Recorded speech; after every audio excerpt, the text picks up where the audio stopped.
예레미야 22장 말씀은 유다 왕가에 관한 말씀입니다. 하나님께서 유다 왕가를 향하여서 말씀하십니다.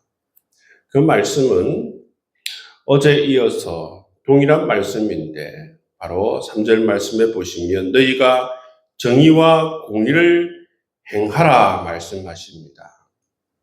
구체적인 말씀으로는 탈취당한 자를 압박하는 조에서 건지고 이방인과 고아와 과부를 압제하거나 학대하지 말며 무지한 피를 흘리지 말라. 이렇게 하나님께서 유다 왕가에 이렇게 공의와 정의를 행할 것을 구체적으로 주문하고 있습니다. 그리고 이것을 준행하면 바로 유다 왕가에 하나님께서 복을 더하시고 이 말씀에 불순종하면 유다 왕가가 패하게 되리라, 황폐하게 되리라 그렇게 말씀하고 있죠. 여러분, 하나님께서는 이 땅에 하나님 나라를 세우길 원하셨다라는 것을 알 수가 있습니다. 이 땅에 하나님 나라를 세우길 원하셨는데 바로 하나님 나라는 그야말로 공의와 정의의 나라임을 말씀해 주고 이 나라를 세우는 데 있어서 가장 영향력이 있는 이 유다 왕가를 향하여서 바로 공의와 정의를 행하라. 너희가 공의와 정의를 행하면 이 땅이 바로 공의로운 하나님 나라가 될 수 있다. 여러분, 유다 왕가가 가장 영향력 있는 그런 집단 아니겠습니까? 그렇게 말씀하시는 것을 볼 수가 있어요. 그렇게 유다 왕가를 향하여서 이런 주문을 하시는 것을 볼 수가 있습니다. 그런데 6절 이하의 말씀을 보시면 이 유다 왕가가 하나님 말씀에 불순종하여서 멸망이 선포되어지는 것을 볼 수가 있습니다. 그래서 6절 보시면 내가 반드시 너로 광야와 주민이 없는 성읍을 만들 것이다. 내 아름다운 백향목을 찍어 불에 던지리라. 여호와가 이 큰 성읍에 이같이 행함은 어찌 되민고 하겠고 이는 그들이 자기 하나님 여호와의 언약을 버리고 다른 신들에게 절하고 그를 섬긴 까닭이라 말씀하고 있어요. 하나님께서 분명히 정의와 공의를 행하라 말씀하시고 이 땅에 하나님 나라를 세우길 말씀하시고 언약을 지키길 원하셨는데 여러분 이 유다 왕가가 하나님과의 언약을 깨버리고 다른 신을 섬겼다 말씀하고 있습니다. 그것 때문에 이처럼 유다 왕가의 멸망이 선포되어지는 모습을 볼 수가 있어요. 그래서 이 예레미야 22장 말씀은 이 요시야 왕의 아들들, 그 손자들에게 정말 이 유다 왕가의 멸망이 선포되어지는 것을 볼 수가 있어요. 첫 번째, 이 요시야의 아들, 네 번째 아들, 살롬, 여호아하스라고도 합니다. 여호아하스에게 바로 하나님의 심판이 임하는 모습을 볼 수가 있어요. 요시야의 아들, 네 번째 아들 여호아하스가 왕이 되었는데 어떻게 되느냐 하면 애굽 왕 바로 느고에 의해서 폐위가 되고 애굽으로 끌려가게 되고 거기에서 죽는 것을 우리가 볼 수가 있어요. 그리고 13절 이하의 말씀을 보시면 요시야 왕의 둘째 아들 여호야김에 대해서 말씀하고 있습니다. 여호야김에게 하나님께서는 정말 공의를 행하길 원하셨지만 여호야김은 가장 사악한 왕으로 악한 왕으로 그런 통치를 하는 것을 볼 수가 있어요. 15절 말씀에 보시면 정의와 공의를 행하지 아니하였느냐.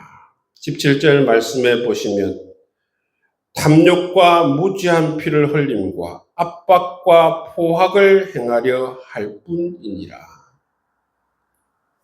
유다 왕가의 역사를 보면 유다 왕가에서 가장 선한 왕을 이야기하라면 바로 요시야 왕이에요. 요시야 왕인데 그 아버지의 아들 이 여호야김이 가장 또 악한 왕이에요. 참.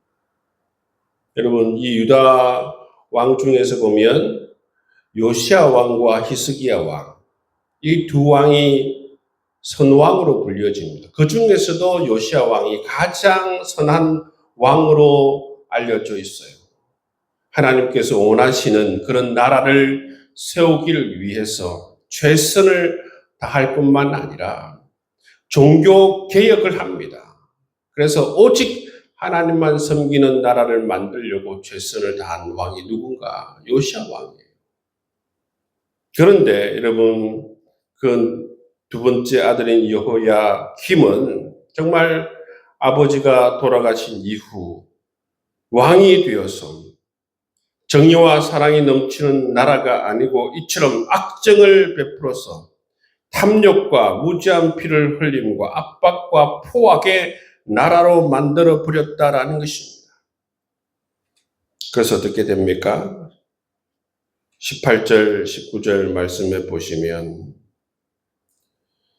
이 여호야김이 죽었을 때에 통곡하는 자가 없고 그가 끌려 예루살렘 문 밖에 던져지고 나귀같이 매장함을 당하리라. 여러분 원래 이 왕이 죽게 되면 왕에 합당한 그러한 매장 문화가 있지 않습니까? 그 대우를 하지 않습니까? 그런데 보시면 나귀같이 매장하리라. 이것은 뭐냐면 왕으로서 합당한 대우를 받지 못하고 매장당하는 것을 볼 수가 있어요. 왜 그런가? 여러분 가장 악한 그런 악정을 한 그러한 왕이기 때문에 이러한 대우를 받는 것을 볼 수가 있는 것입니다. 그리고 뒤에 보면 가장 최후의 왕이라고 할 수 있는 여호야긴에 대해서 나와요. 24절 말씀에 보면 고니야로 나오는데 고니야 뿐만 아니라 여호야긴으로 그 이름이 더 많이 불려지는 것을 볼 수가 있어요. 이 고니야는 18세에 왕이 됩니다. 그런데 3개월 만에 폐위가 돼요. 24절 말씀에 보시면 나의 오른손에 인장 반지라 할지라도 내가 빼어 왕위를 박탈을 당하는 것이죠. 3개월 만에 왕이 된 지 3개월 만에 왕위가 박탈되어서 어떻게 됩니까? 포로가 되어서 끌려갑니다. 끌려가서 그곳에서 37년 동안 감옥에 있다가 27절 말씀에 보면 거기에서 죽으리라 말씀합니다. 얼마나 비참합니까? 여호야김의 아들입니다. 여호야김 가장 악한 왕 여호야김의 아들 여호야긴이 18세 왕이 되어서 3개월 만에 왕위가 박탈되고 포로로 끌려가서 37년 동안 감옥살이를 하고 거기에서 죽게 되리라 말씀하고 있어요. 왜 그렇습니까? 하나님께서는 이 땅에 하나님 나라를 세우기를 원하셨고 가장 강력한 영향력 있는 이 유다 왕가에 공의와 정의를 베풀어라. 그래서 하나님 나라를 세우라 말씀하셨음에도 불구하고 이처럼 유다 왕가는 하나님 앞에 불순종하여서 참 불의한 나라가 되고 말았고 언약을 깨버리는 그러한 왕가가 되어버렸다라는 것입니다.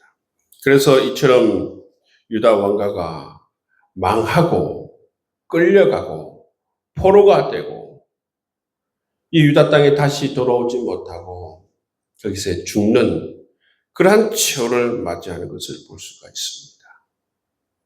여러분, 하나님께서는 이처럼 이 땅에 하나님 나라를 세우길 원하세요. 우리는 하나님의 백성이에요.